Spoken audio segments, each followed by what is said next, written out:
Assalamualaikum warahmatullahi wabarakatuh. Selamat berjumpa kembali dengan kami di kanal YouTube 1001 Ide. Pada video kali ini kita akan membahas mata pelajaran matematika kelas 7 sekolah menengah pertama, halaman 248 sampai dengan 249, kurikulum Merdeka Belajar.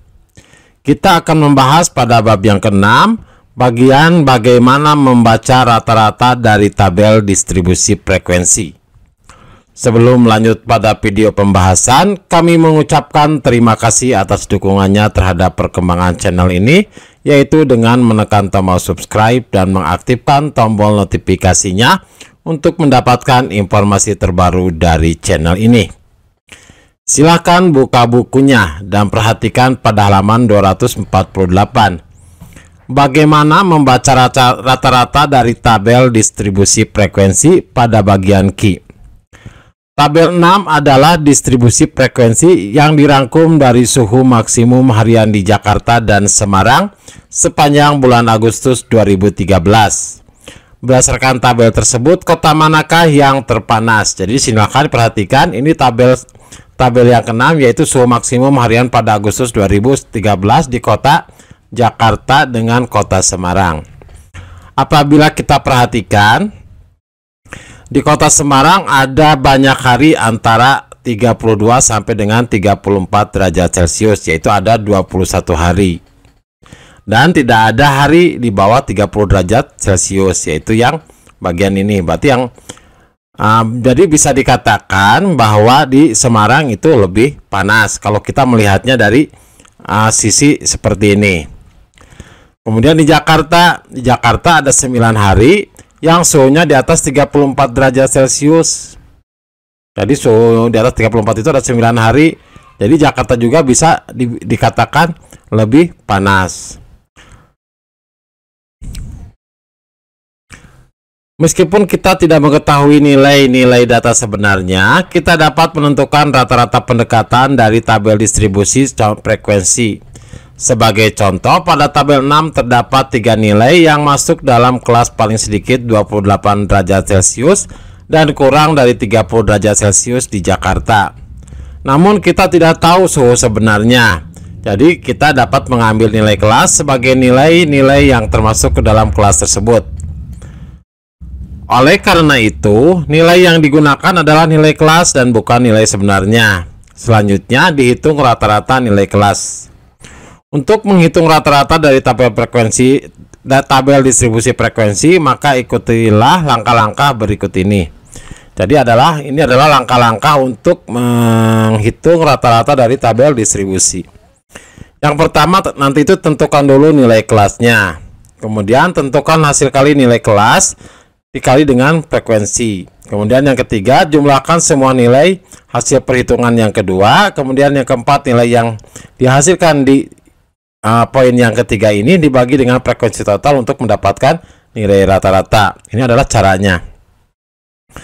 Kemudian pada halaman 249, di soal yang ketiga, lengkapilah tabel 7 di halaman sebelumnya dan hitunglah rata-rata maksimum harian di Jakarta selama bulan Agustus 2013. Selanjutnya, berdasarkan tabel 6 di halaman 248, hitunglah rata-rata suhu maksimum harian di Semarang selama bulan Agustus 2013. Perhatikan di tabel yang ke-7, itu suhu tertinggi di Jakarta pada Agustus 2013. Kita cari nilai kelasnya dulu antara 28 sampai dengan 30. Berarti nilai kelasnya adalah 29. Jadi tengah-tengahnya antara 28 dan 30. Kemudian antara 30 dan 32 adalah 31. Antara 32 dan 34 adalah 33 nilai kelasnya. Antara 34 dan 36 adalah 35 untuk nilai kelasnya. Kemudian antara 36 sampai dengan 38 nilai kelasnya adalah 37. Dan antara 38 sampai dengan 40 nilai kelasnya adalah 39. Kemudian kita perhatikan frekuensinya. Jadi frekuensi pada rentang 28 sampai dengan 30 itu ada 3 hari. Kemudian rentang frekuensi pada rentang 30 sampai dengan 32 derajat Celcius ada 4 hari. Rentang antara 32 sampai dengan 34 derajat Celcius ada 12 hari. Rentang antara 34 sampai dengan 36 derajat Celcius ada 9 hari. Rentang antara 36 sampai dengan 38 itu ada 2 hari, dan rentang antara 38 derajat Celcius sampai dengan 40 adalah 1 hari. Maka jumlahkan untuk frekuensi ini 3 ditambah 4 ditambahkan 12 ditambah 9 ditambahkan 2 ditambahkan 1, hasilnya adalah 31 hari. Kemudian kalikan nilai kelas dikalikan frekuensi. Berarti yang pertama 29 dikalikan 3 adalah 87. Kemudian 31 dikalikan 4 adalah 124. Kemudian 33 dikalikan 12 adalah 396. Kemudian 35 dikalikan 9 hasilnya adalah 315. Selanjutnya 37 dikalikan 2 adalah 74, dan 39 dikalikan 1 hasilnya adalah 39. Jumlahkan nilai kelas dikalikan frekuensi, berarti 387 ditambah 124 ditambah 396 ditambah 315 ditambahkan 7 ditambahkan 39, hasilnya adalah 1035. Maka nilai suhu rata-rata di Jakarta adalah, berarti nilai kelas dikalikan frekuensi, yaitu 1035 dibagi frekuensinya adalah 31, maka 1035 dibagi 31 sama dengan 33,4 derajat Celcius. Jadi adalah suhu rata-rata di kota Jakarta. Selanjutnya perhatikan suhu rata-rata untuk menghitung suhu tertinggi atau suhu rata-rata di Semarang. Apabila kita perhatikan di Semarang, untuk paling kecilnya antara rentang antara 28 sampai dengan 30 itu ada 0 hari. Untuk 30 sampai 32 ada 6 hari. Untuk 32 sampai 34 ada 21 hari, dan untuk 34 sampai 36 ada 4 hari. Selanjutnya 36 ke 38 derajat Celcius ada 0 hari, dan 38 derajat Celcius sampai dengan 40 adalah 0 hari. Maka kita jumlahkan 0 ditambah 6 ditambah 21 ditambahkan 4 ditambahkan 0 ditambahkan 0, hasilnya adalah 31, maka jumlah harinya adalah 31 hari. Selanjutnya nilai kelas dikalikan dengan frekuensi. Berarti yang paling atas 29 dikalikan 0 adalah 0. 31 dikalikan 6 adalah 186. 33 dikalikan 21 adalah 693. 35 dikali 4 adalah 140. 37 dikalikan 0 adalah 0, dan 39 dikalikan 0 adalah 0.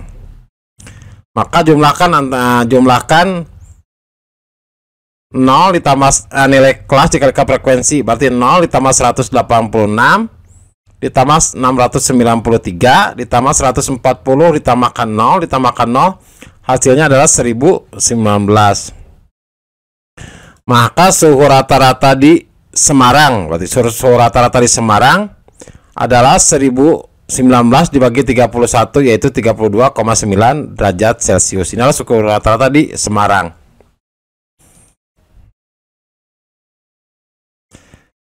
Soal yang keempat, lengkapi tabel 7 di halaman sebelumnya dan hitunglah rata-rata suhu maksimum harian